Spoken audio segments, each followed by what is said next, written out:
Your Honor, alam po ba ninyo ang nakakain ng isang Pilipino na bigas sa loob ng isang taon? I don't have that data, Mr. President, Your Honor. According to the Philippine Statistics Authority, ang isang Pilipino po, ang tawag po nila rito ay per capita consumption of rice. 122 kilos daw po ang nakakain ng isang Pilipino sa loob ng isang taon. Sa mga tweet, kinuwenta ko po 122 kilos times 115 million Filipinos divided by 20 something kasi para makita po natin per metric tons. Ang national consumption po pala, base po sa kwenta ko, Mr. President, 14 million metric tons of rice. Ito po ay 2024. Nagtataka po ako bakit binase nila sa 115 million Filipinos. Marami pa po namang mga sanggol Hindi pa naman kumakain ng bigas yung mga yun Sabaw ng bigas, kinakain po yun, Mr. President.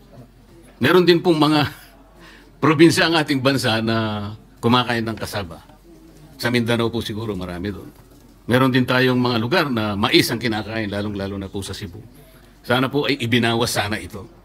Ganun pa man, kahit na aminin po natin, Mr. President, na sa official record po ng PSA, ang atin pong consumption ay 15.5 million metric tons. Dinagdagan pa nga ng 1 million Sa kwenta ko 1 million at kalahati.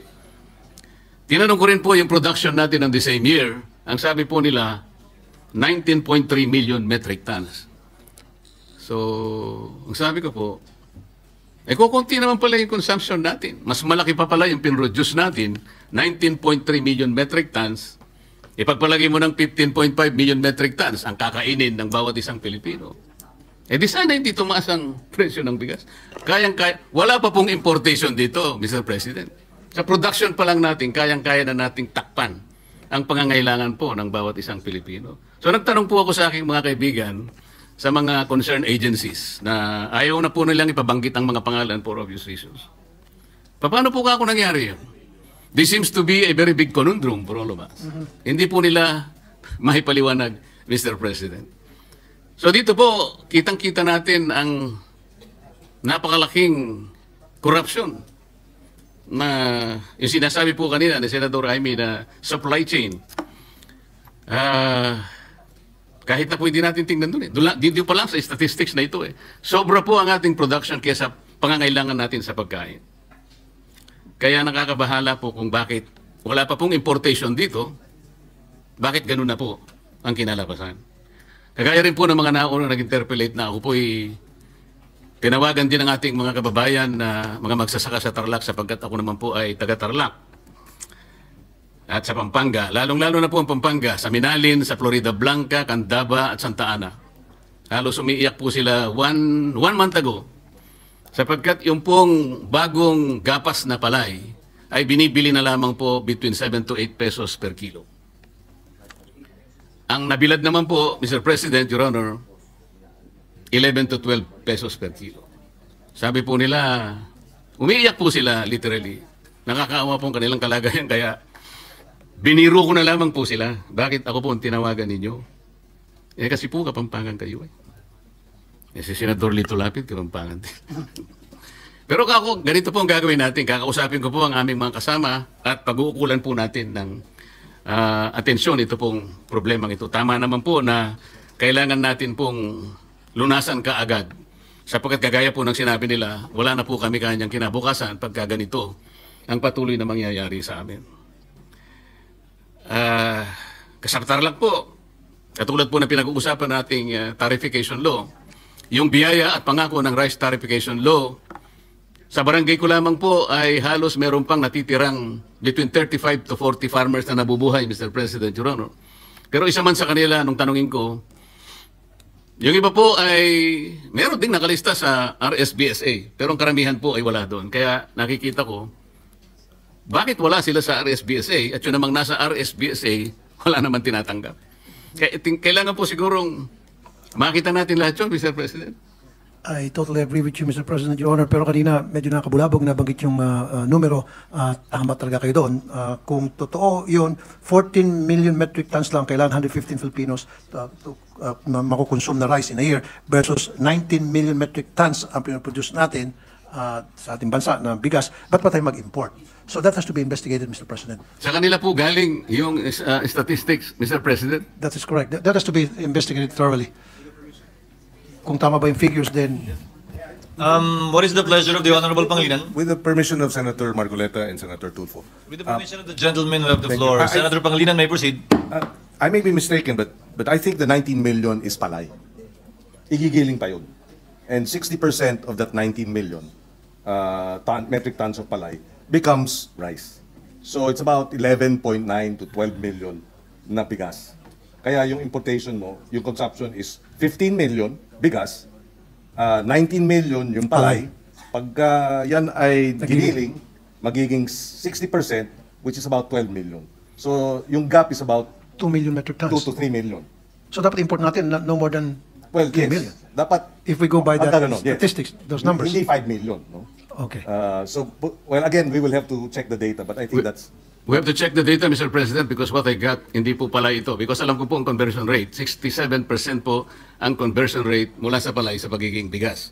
Kaya nga po ako'y nagtaka, kahit na halimbawa gawin po nating palay ito, mataas pa rin po yung production kesa sa consumption. At kung aalisin nga po natin yung iba sapagkat ibinasi po sa 115 million, talaga naman pong karamihan po ng mga sanggol hindi pa kumakain ng bigas, masyado pong malaki ang base data na ginamit po nila. I agree, Mr. President, Your Honor. Mr. President, Your Honor, alam po ba ninyo na wala pong continuing o permanent commission para sa agriculture?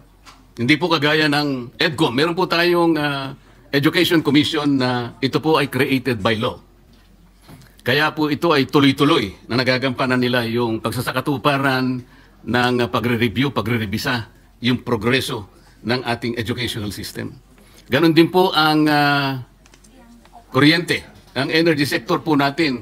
Merong itinalagang JCEC kung tawagin. Ito po yung Joint Congressional Energy Commission na ito po ginawa rin ng batas. Pero ito pong agriculture, Mr. President, Your Honor, baka magtaka kayo, yung kauna-unahan po na Joint Commission o Joint Resolution ay nangyari lamang po sa pamagitan ng isang ang Congressional Commission ay ang ginamit lamang po ay Joint Resolution number 1. Hindi po batas. At ito po ay nangyari during the 10th Congress. Ibig sabihin po, Mr. President, Your Honor, 1995 o 30 taon nang nakararaan. Baka sakali pong i-consider ninyo, Mr. President, Your Honor, isabatas po natin ang pagsasagawa ng isang komisyon na magmo-monitor. Kasama po ninyo ako doon. Sapagkat ako po ay isa ring magsasaka. Para sa ganun po, tuloy-tuloy ang pagsasagawa ng kanilang tungkulin. Sapagkat ang agriculture po ay may tuturing nating economic backbone ng ating bansa. Mahalaga po ang kuryente, mahalaga ang education. Ngunit hindi natin matatawaran na mahalaga din po ang agriculture. Tama po ba? I definitely agree with you, Mr. President, Your Honor. Hindi ko po sinasabi na ayaw ko pong iwasan na sakasakali ang NFA makatulong po. I am with you in probably revisiting the NFA's function in relation to what it can do para sa ganun po ay maayos natin ang ating problema. But let us not put our eggs in one basket, Mr. President Churro. Alam po ninyo, nakita ko po marami na pong mga batas na ginawa ang Congress. Meron po akong masasabing mangilan sa inyo. Halimbawa, meron po tayong batas na ginawa. Hindi ko na lang pong maalala ilang taon na nakararaan. Na doon po ay nagkaroon ng mandato na bigyan natin ng guaranteed price ang palay. Let us revisit that, Mr. President. Nandun po sa batas yun eh. Guaranteed price for palay. Ngunit hindi natutupad. Hindi nangyari. Sapagkat ang problema po rito ay implementation. Meron din po tayong batas, Mr. President, Your Honor, na nagpanukala o ang kanyang layunin, lahat po ng makinarya, mga equipment na gagamitin po ng ating mga magsasaka ay dito na lamang sa ating bansa gagawin. Batas po yun. Kailanman hindi nagkaroon ng katuparan Hanggang ngayon po nag-i-import tayo. Meron din po tayong batas na nagsabi, hindi po ako nagkakamali dito sa Fisheries and Agriculture Modernization Act, kung saan po dedicated po yung mga lupa na kailangan pagtamnan. Ano man ang mangyari, hindi pwedeng palitan. Ngayon po, ang reclassification and conversion po ng mga lupa, kaliwat kanan na po ang nangyayari. Isang araw po gigising tayo, Mr. President. Baka wala na po tayong mapagtamnan, kahit kangkong na lang. Are you with me, Mr. President, Your Honor? Yes, Mr. President, Your Honor. Meron pa pong batas, Mr. President, Your Honor. Nagtakda po yung batas na 25% ng loanable fund ng isang bangko ay ipapahiram sa mga magsasaka. Hindi po nangyayari.